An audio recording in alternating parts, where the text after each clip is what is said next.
Spider-Man: No Way Home. All right, now we're finally done with these Spider-Man reviews.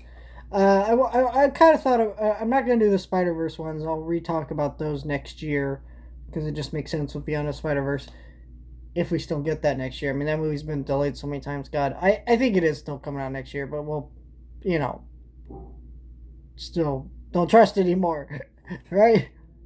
Now, I really don't.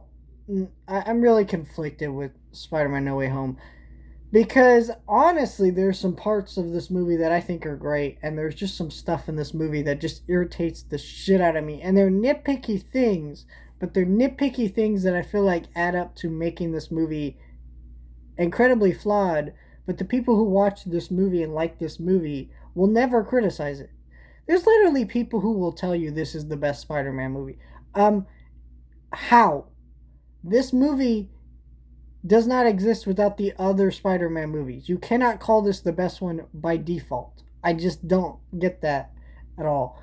I think it's definitely calmed down since this movie came out, and people have been able to rewatch it and things like that. But when this movie came out, this movie was like you could not criticize this movie at all. And I still feel like you can't. This movie is universally loved. And look, I get why it did the impossible, brought Toby and Andrew, but let's talk about what doesn't work with this movie. But I'll start with what works.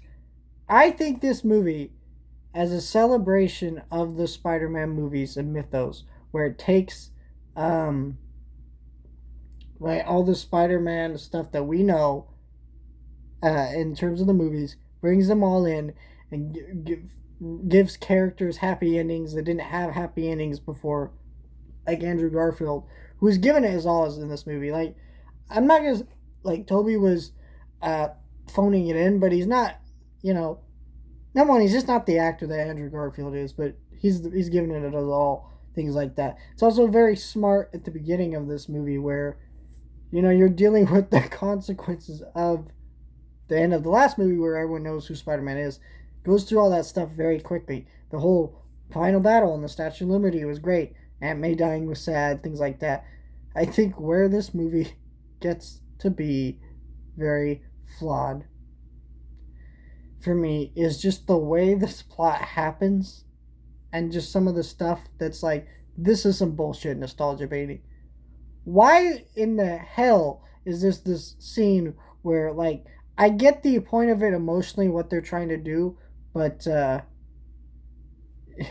he's, Tom Holland says, he said, when great power comes great responsibility. And then Toby says, Uncle Ben said it. But Andrew also says he said it as well. His Uncle Ben did not say that. That did not happen in that movie. They're rewriting history to make the scene work. And I feel like it should have been like, Toby should have said the line, Uncle Ben said it. And then Andrew should have said, my Uncle Ben said something similar. Because that is true, but why? Just like trying to make it sound like he said the exact same line is so dumb and just nostalgia baiting. And I feel like the one of the things that annoys me about this movie, and it's not so much this movie's fault, but it is kind of this movie's fault, where there's all these people looking back at those Andrew Garfield movies and trying to be like defenders and act like they were good movies, where before a lot of those people would shut the fuck up. Because when Amazing Spider-Man 2 was kind of controversial, where when that movie first came out, there were some people that really liked it and were trying to defend it. But as time passed, people realized, yeah, this isn't good. And then when this movie came out, those defenders came back out of the woodworks. And you're just like, look, I get if you grew up with it. I grew up with the Andrew Garfield movies. Those are my generation Spider-Man movies. But they're not good movies.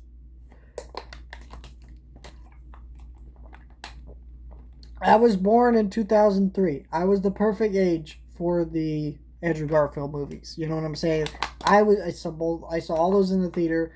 I think I saw Spider-Man 3 in the theater. Could be wrong. If I did, I was so little that I don't remember jack shit about it, right? But, like, I know for a fact I saw the Andrew ones in the theater. All two of them, but you know what I mean.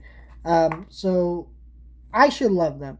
I don't want to hear the excuse of like, well, you didn't grow up with them. I was like, it doesn't fucking matter if I didn't grow up with them. They're not good movies. Anyways, that's a side tangent there. But it really does like irritate me. I'm glad his character had a happy ending in this movie, but can we stop with this like Amazing Spider-Man 3 or there's Spider-Man 4. Spider-Man 4 has a legit reason to happen. They had things that they wanted to do and were able to do. Amazing Spider-Man 3 does not need to happen. Those movies were garbage. Um, but the other thing that bothers me about this movie too is like again the reason the plot of this movie happens.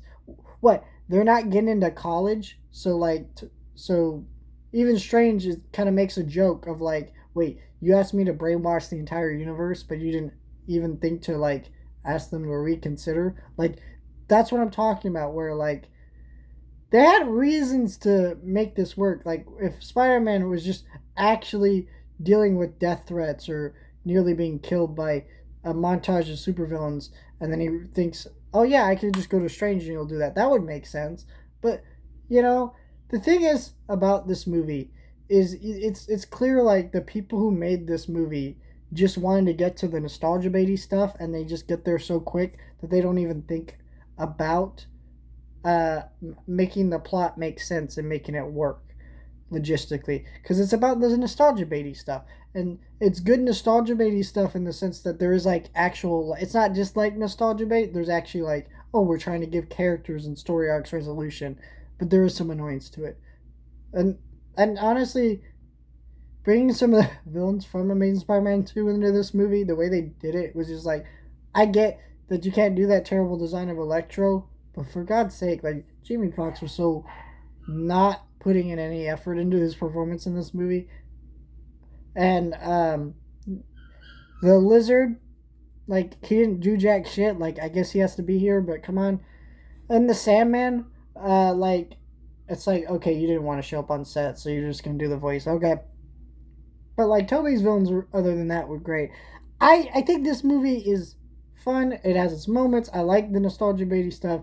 I just wish the actual writing had been a little bit stronger here to make that stuff fully work. Because of the way the nostalgia baity stuff works, I just don't even feel some of the emotions in some of the scenes I'm supposed to feel. I just don't. I really don't. Are they bad? Is this a bad movie?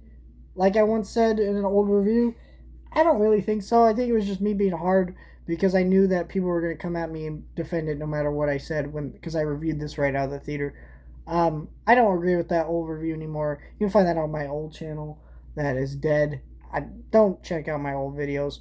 Well, I said a lot of stuff that I disagree with now, but like, yeah, I matured since then. But this is a different thing. So, is No Way Home a bad movie? No, but just need to be a little bit stronger to make some of the stuff that we wanted to see work.